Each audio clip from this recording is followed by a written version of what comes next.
Klar? Nå jeg har i munnen, begynner det, sant? Hvor mange er det? Klar, ferdig, gå. Er det 9 stykker på 1 minutt? Ja. Klar, ferdig, kjør.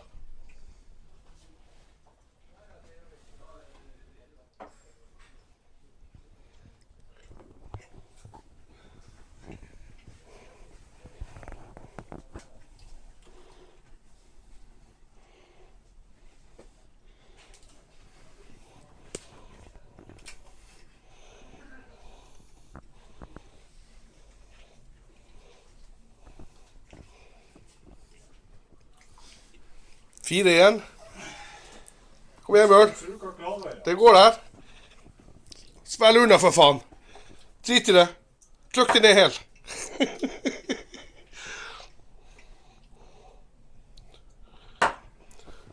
To igjen. Hvor lang tid har han? 10. 9. 8.